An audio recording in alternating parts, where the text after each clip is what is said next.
For 1 second, can we all just imagine what it would be like to be an insurance salesman in the Warner Brothers Monsterverse? A conversation would go something like this. No, ma'am, we're not going to cover you. I don't care how many semi-trucks King Kong has thrown through your window.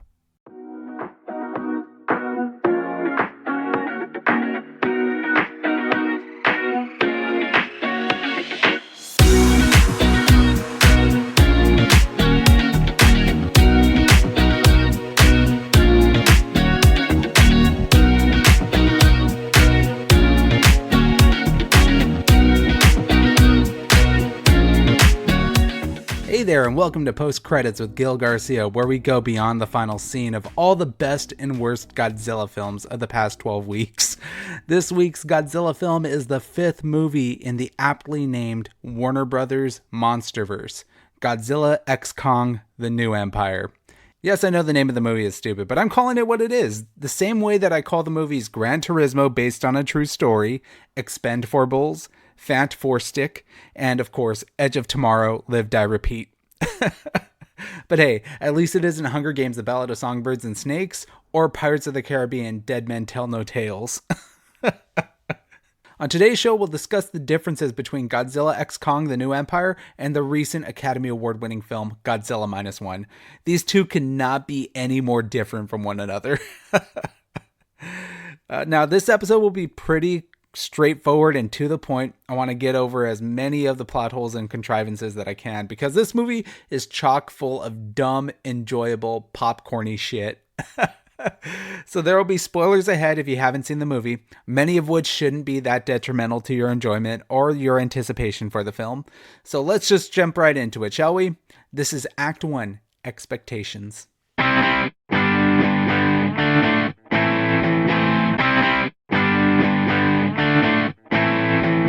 In Godzilla x Kong: The New Empire, two ancient titans, Godzilla and Kong, clash in an epic battle as humans unravel their intertwined origins and connection to Skull Island's mysteries.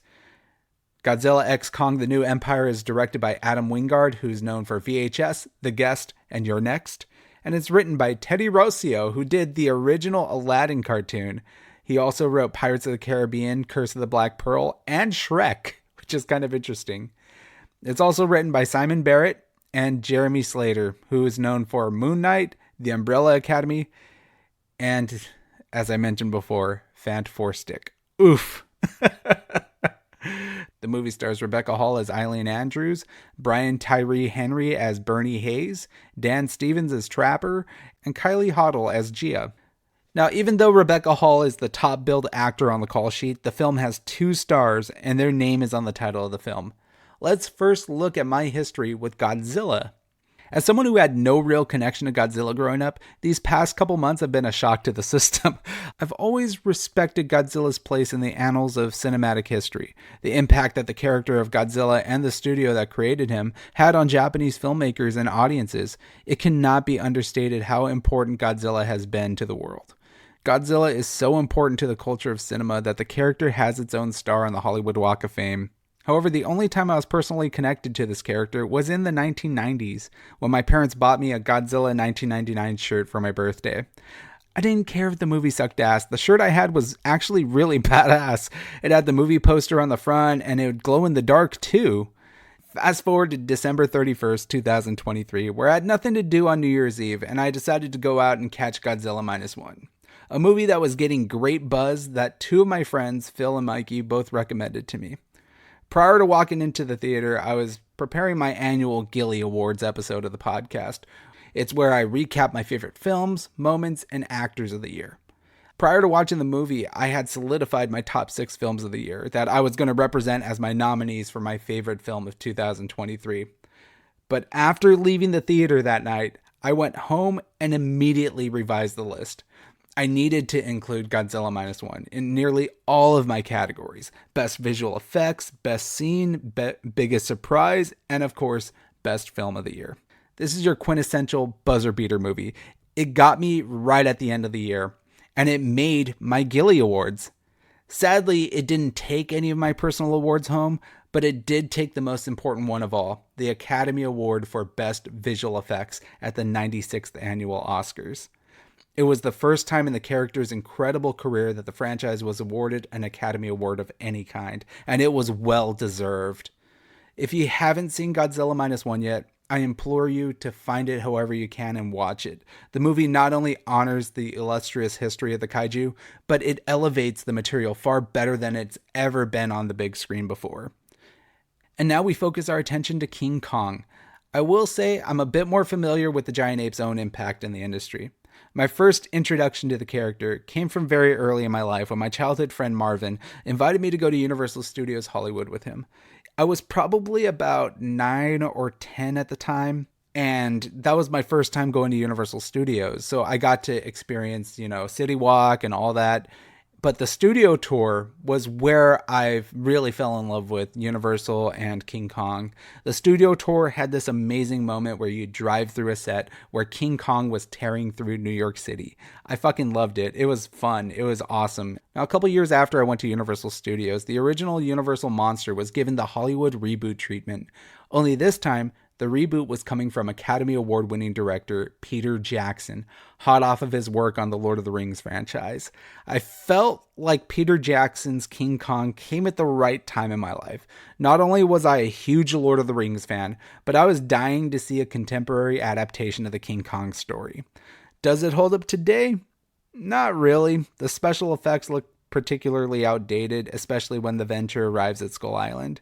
Seeing Jack Black, Kyle Chandler, Naomi Watts, and the rest of the crew run through a CGI forest with insects and prehistoric creatures and dinosaurs, it looked great back in 2005, don't get me wrong, but it doesn't hold up today.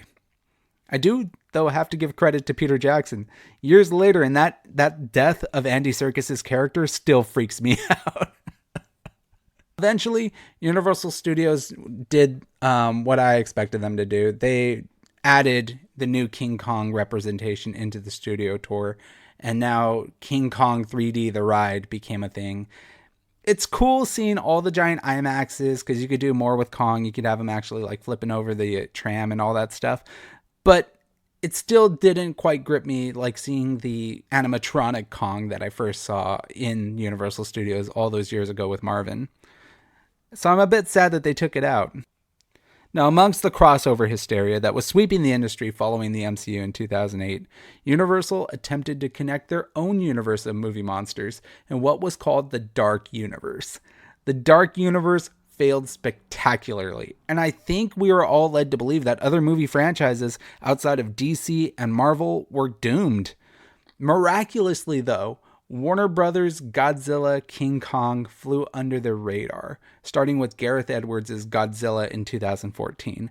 The seeds were planted to see these two titans face off on the big screen for the first time, and I think the lead up was worth it. Now, I do want to give full disclosure before I get to the review of Godzilla x Kong: The New Empire. I have barely kept up with this series, sadly. I didn't watch Apple TV's Monarch. I haven't seen Kong Skull Island. My knowledge going into this movie was basically Gareth Edwards' Godzilla, Godzilla King of the Monsters starring Millie Bobby Brown, and then the previous Godzilla vs. Kong film featuring Rebecca Hall. Was that to my detriment? Or was it a good thing that I was going into this movie virtually blind? Let's get into the review. This is Act 2, my official review of Godzilla x Kong: The New Empire.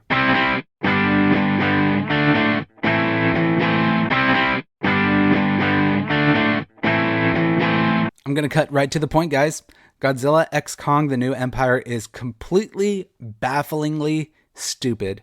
It's one of the most idiotic and nonsensical blockbusters that I've watched since Transformers: Rise of the Beasts. Not only does the plot make no sense whatsoever, and that the characters have no chemistry together, but this movie has no stakes or no regard for human life. And when you factor in all the issues and the problems that are going on with the movie's messaging, the plot, the Jesus Christ figure storyline that's going on, I still had a good time watching it. Look, it's a Godzilla King Kong film. If you don't see huge, gigantic animals destroying cities, what the fuck are you expecting? This is a big, loud, stupid spectacle, and it relishes in it. Adam Wingard overdoes the saturation of the colors to heighten the absurdity of the movie in an odd mixture of style and flair. 1 minute, the film will feel like an adventure movie a la Indiana Jones or Jungle Cruise, and then a minute later, it will resemble an 80s style action flick with neon colors and a synthwave musical score. The movie bounces between 3 or 4 storylines at once. The journey with Eileen and her daughter Gia as they discover the reason why global tectonic shockwaves are affiliated with Gia's visions. Then we have Godzilla becoming humanity's protector above the surface, and the reason why he's siphoning nuclear power in preparation for an upcoming battle. And then, of course, there's the third storyline with King Kong dealing with a toothache. Yep, you heard it right. The entire events, the inciting incident, if you will, surrounds the plot, kicking off because King Kong chips his tooth when he's hunting a pack of animals. The tooth gets infected, thus causing our beloved ape to travel to the surface to meet with Eileen and her daughter for an emergency tooth extraction and implant. I gotta tell you guys, as someone who just went through a dental implant in the past 5 months, the ease of seeing Trapper take out Kong's tooth and replace it with a titanium one was probably the most ridiculous thing I've seen on screen in this entire movie. And I'm gonna be honest, I thought that tooth was gonna play a bigger part in the end of the movie. It doesn't matter. Literally, this is the only time they pay attention to this plot, and it's the reason why the plot kicks into place. It's really dumb how they just lose this plot thread altogether. But you see, the big issue isn't so much the tooth. It's that Kong has come to the surface of Earth. You see, Godzilla is very territorial, and seeing Kong come to the surface of Earth, he takes apprehension to that. While taking on the official, unofficial moniker as the king of the monsters and protector of Earth, Godzilla has major beef with Kong's existence into his domain. And it just so happens that this toothache is the root cause of Godzilla's quest for nuclear power. I think the 3 intersecting storylines aren't overly complicated, so at no point did I feel frustrated or confused as to what was going on. This movie plays it very safe and is very by the book when it comes to the presentation of the story. It's easy to follow along. The weakest part of the movie, though, has to be Gia's journey into her Jesus-like chosen one figure. I think it's great that people like her are getting opportunities to star in big action projects. There's this movie and then, of course, Disney Plus's Echo. But I really want to know what this girl was paid for in this movie. Outside of a few dialogue scenes that she has to sign, her entire role in this picture is to stand in front of a green screen and make pouty faces. She doesn't engage in any of the action, and half of her significant plot is explained away by being a telepathic connection to Kong and the Iwa. So in theory, she doesn't even need to sign or perform her character's motivations. She can just blankly stare at the other characters and the movie still somehow makes sense. Now, some of this is explained as it has to be with voiceover exposition from Rebecca Hall and Brian Tyree Henry, but it's still kind of jarring to me that this girl doesn't actually do much in the film, yet so much revolves around her.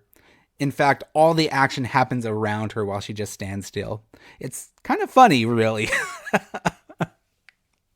I kind of wish I had her agent.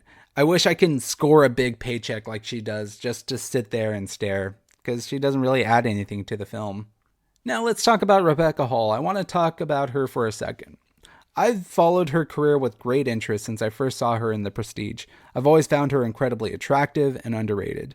She has worked with some of the most incredible directors and talent in her career, from Shane Black in Iron Man 3, Christopher Nolan in The Prestige, and Steven Spielberg in the BFG. She certainly knows how to pick her projects and has quietly put together quite a strong resume. She was getting close to an Academy Award nomination with her role in the biographical film Christine, and I'm certain she'll eventually get to that level by the end of her career. Christine was really the first project of hers where I took notice of her ability to lead a film. Sadly, throughout her entire career, she's always been sidelined. She's always been given side characters and co-starring roles. This MonsterVerse franchise was her first real opportunity to showcase for the wide masses what a great talent she is. Leading this movie, she didn't really need to do too much. Most of her work is explaining the scientific anomalies that are happening throughout the globe, staring at computer screens, and signing to her daughter. She is solid in this movie, although she isn't amazing. In a way, Rebecca Hall portrays Eileen as a cinematic version of a Skyrim created character. She's just an avatar there to move the story along, with the two titans carrying most of the film's action. Dan Stevens makes his first appearance into these films in this movie. He's a romantic interest slash comedic relief for the movie, and I get a strong sense that the history between Dan Stevens and Adam Wingard is a reason why he's in this film in particular. The actor and director have both worked together in the previous film that they worked on, The Guest, and they needed someone to kind of be the charismatic co-lead to Rebecca Hall. Trapper is a very one-note kind of action hero cliche. He listens to funky 1970s and 80s music like Peter Quill in the Guardians of the Galaxy, and his love of nature goes as far as to let a mysterious mosquito bite him in the arm without swatting at it. He's very weird. Now, although he does bring levity to this movie, I think he is highly replaceable. A more renowned actor like Chris Hemsworth would have probably fit in this role a little bit better. They probably would have added their own flair to Trapper, but Dan Stevens is very pedestrian here. He's fun. Now, Brian Tyree Henry is also very good in this movie, but I found him to fall into that comedic relief stereotype that Anthony Anderson was in when he signed on to do the Transformers films. He's your typical conspiracy theorist that holds up in a beat-up living space, running a podcast slash internet show where they discuss all the governmental controversies and Titan appearances. Very early on in this movie's runtime, I learned who the fuck cares about the human characters in these films. They're all just stereotypes. And they're all just spectators to the bigger conflict that is going on in this film. And this movie has quite an epic conflict. Following the dental surgery, Kong is led back into Hollow Earth, where he investigates a trench that is developed in his home. The trench leads to an unexplored deeper subterrane where a secret society of feral apes are plotting to rise to the surface. These apes are led by the film's main villain, the Scar King. The Scar King is a thin, red-haired ape, not quite an orangutan, who holds a crystal that harms and controls an ice kaiju by the name of Shimo. With Shimo at his fingertips, the Scar King plans to breach the surface of Earth and shroud the planet in ice and terror. Not much more is elaborated on in terms of the character's motivations. He's just a big red-haired bully for Kong and Godzilla to punch a lot.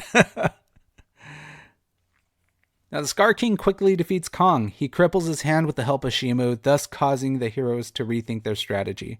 Kong could not stop both Shimo and the Scar King alone. He will need the help of Godzilla, who at this time just finished beating the shit out of a squid crab in Italy.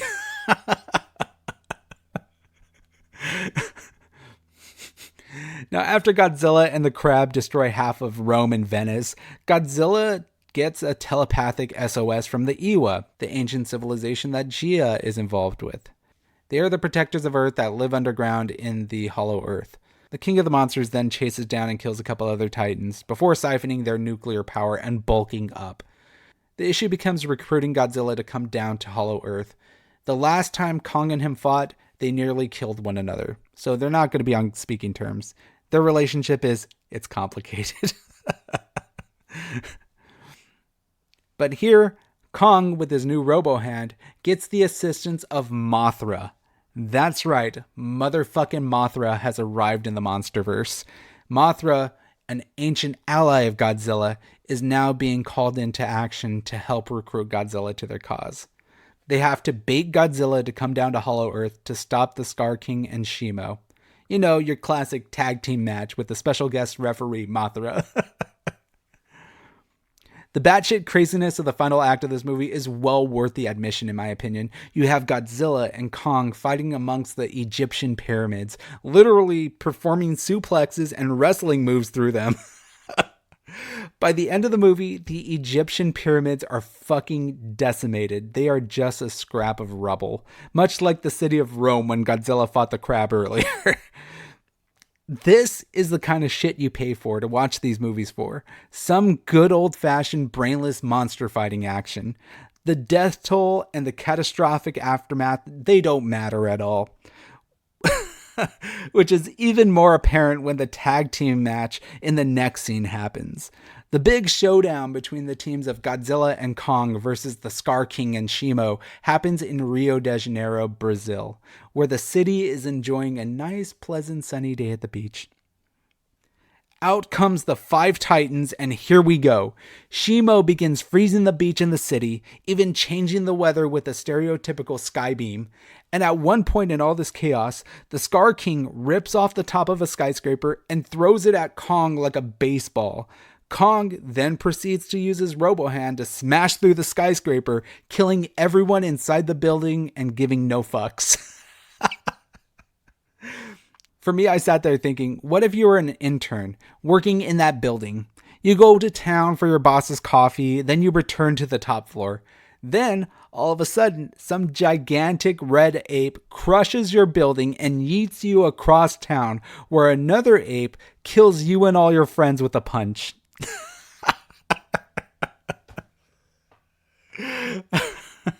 That's just some of the shit I think about when I watch these movies. Now, the lack of remorse and consideration for life doesn't just end there. There's also a very subtle shot where if you blink it, you'll miss it, where Kong, who had his robo-hand frozen temporarily, takes the gauntlet and slides it on the side of the building to remove the frost. He does it almost like a child wiping a booger on the side of the couch, only in this case, him wiping his gauntlet on the side of a building takes a huge chunk of the building out. Anyone who lived in these corner apartments has to be dead. And if they aren't dead, now they're homeless. See, this is where suspension of disbelief is very important. If you analyze everything like this, you're going to see the movie as complete and utter trash. You lose very quickly the idea that they're trying to save humanity because you see them disregarding humanity so quickly. At no point are any humans actually being saved in the shots of the fight. They're all just unfortunate casualties in this large-scale war. The fight is absolutely bonkers, but I loved it. I was here for it. I think it's kind of nice every once in a while to sit in a theater, take in a crowd that is so on board with this level of destruction and chaos. My audience was applauding and cheering as the Titans went blow for blow and even trading partners at one point. But I get it. Some people will criticize me and ask, hey, Gil, how can you positively look at this movie for being stupid, but then criticize Madame Web and Ghostbusters for being stupid as well? Well, the difference is competence, right? Madame Web is an awful movie because the directors and creators set out to do something serious, world-building, and meaningful. But instead, they made something that was so poorly constructed and executed, it's so embarrassing to think that everyone involved thought that they were making something important. Here, Godzilla x Kong the New Empire knows what it is. It knows what the audience wants to see, and it delivers on showcasing its spectacle in a large, loud, competent level. Don't take this as high praise, though. It is, at its core, very stupid. This is a very stupid movie. It's so far beneath Godzilla Minus One in its maturity and groundbreaking storytelling. If I were to choose between watching this and Godzilla Minus One, make no mistake, I'd go with Godzilla Minus One easily every time. But there is fun to be had with this movie. I would equate Godzilla Minus One and the New Empire as a gourmet meal versus a buffet. Godzilla Minus One would be the 5-star Chef Gordon Ramsay filet mignon, and Godzilla x Kong the New Empire would be the Golden Corral plate. I definitely recommend this movie if you have children or just want an enjoyably dumb night on the town. Godzilla x Kong the New Empire gets 3 out of 5. It isn't a complete travesty, but it's also not a waste of time. I enjoyed it marginally more than I did Ghostbusters Frozen Empire, and I appreciate that big stupid movies like this still exist. It isn't going to change the landscape of cinema, but it's decent enough to enjoy. We'll now move forward to the final segment of the show, receptions and our filmmaking factoids, where we'll discuss the behind-the-scenes magic that went into making Godzilla x Kong the New Empire come to life. This is Act 3, Beyond the Final Scene.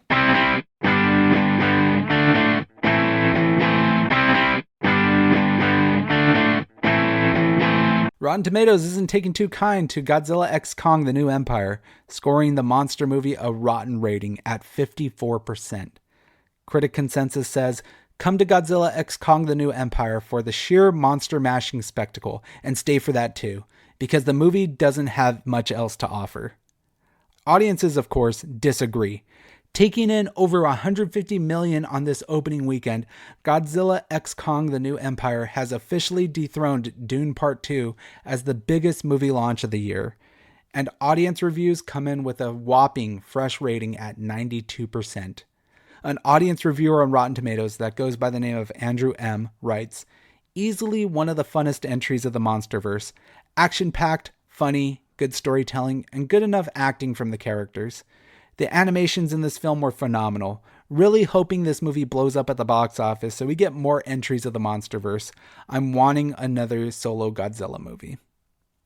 That's exactly what Warner Brothers was aiming for, and that's exactly what they want to hear. All spectacle, little thought provocation. You get out of this movie exactly what you expected going into it.